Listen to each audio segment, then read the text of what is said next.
Good morning. Our hymn today is entitled, His Eye is on the Sparrow. Are not two sparrows sold for a copper coin? And not one of them falls to the ground apart from your Father's will. Matthew 10:29. Look at the birds of the air, for they neither sow nor reap nor gather into barns, yet your heavenly Father feeds them. Are you not of more value than they? Matthew 6:26.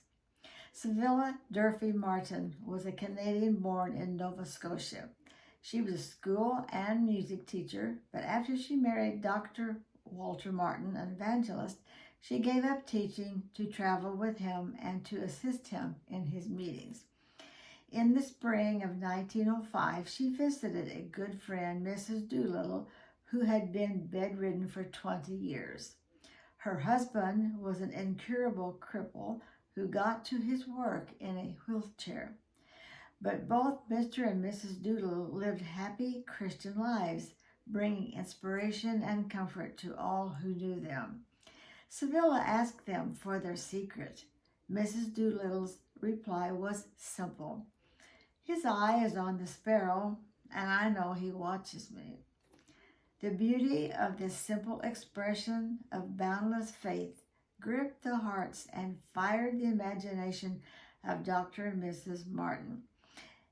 The hymn, His Eye is on the Sparrow, was the outcome of that experience. The next day, she mailed it to the famous gospel composer, Charles Gabriel, who penned the music. His eye is on the sparrow.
Thank you for letting me share this in with you today, and please come back next week for another one on Thursday. If you're watching on Facebook, please share with your friends and become a follower. If you're on YouTube, please hit the share button.